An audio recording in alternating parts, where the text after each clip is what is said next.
even new cars need a little bit of tender loving care now and again, and the oil indicator just come up. I think it's the oil indicator that tells me that I obviously need to do something. Now, that wouldn't ordinarily be a problem. It's just that I'm not really sure how to do that.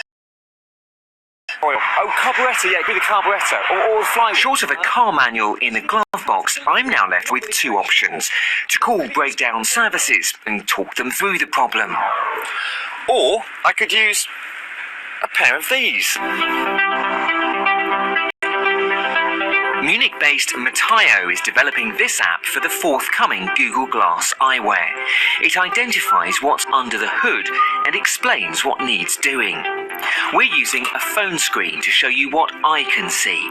In this case, it's a straightforward oil top-up that's needed, so the app positions the relevant graphics in the eyewear, leaving my hands free to complete the job. This tech could be useful for changing a wheel, diagnosing more serious problems, or training up mechanics to more accurately time their tutting and sharp intakes of breath before quoting a 3-figure sum without the VAT. But augmented reality isn't just handy for drivers. I'm back on my way to visit the company that's leading the way in using AR. Welcome to Ingolstadt, known as Audi City. 35,000 people work here, and it's Audi's research HQ. It's so secret our mobile phones have been confiscated. We're even allowed to show you what's inside.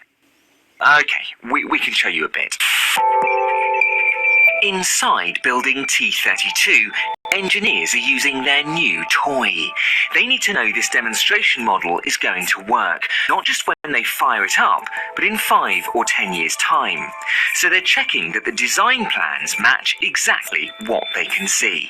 And that's where augmented reality comes into play. Overlaid on top of the car parts, things ought to be.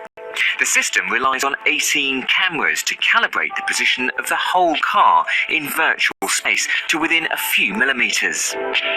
A special camera then identifies what it's pointing at, and a computer overlays precisely what it should be. Green shows all is well, but the red cable isn't following its designated route. It could be faulty or be touching another engine part, leading to excessive wear and tear. That could result in a failure or even cause an accident further down the road. The system's also useful for previewing design updates, like a new front bumper. Very Vorsprung. It's great. It's a real benefit for us. Another department of Audi was jealous, and they want to have a system like this as well. Envy isn't a bad thing. When this R8 Racer was first built, it would have been checked by eye. Now, for the price of 5 of these, Audi says the new system halves the time it takes to get a prototype on the road. Before I return the rental car, I want to show you a new app for drivers, eKurz Info, that also uses AR. Really handy if, like me, you're hiring a car and you're unfamiliar with all the buttons inside. Oh, horn selection.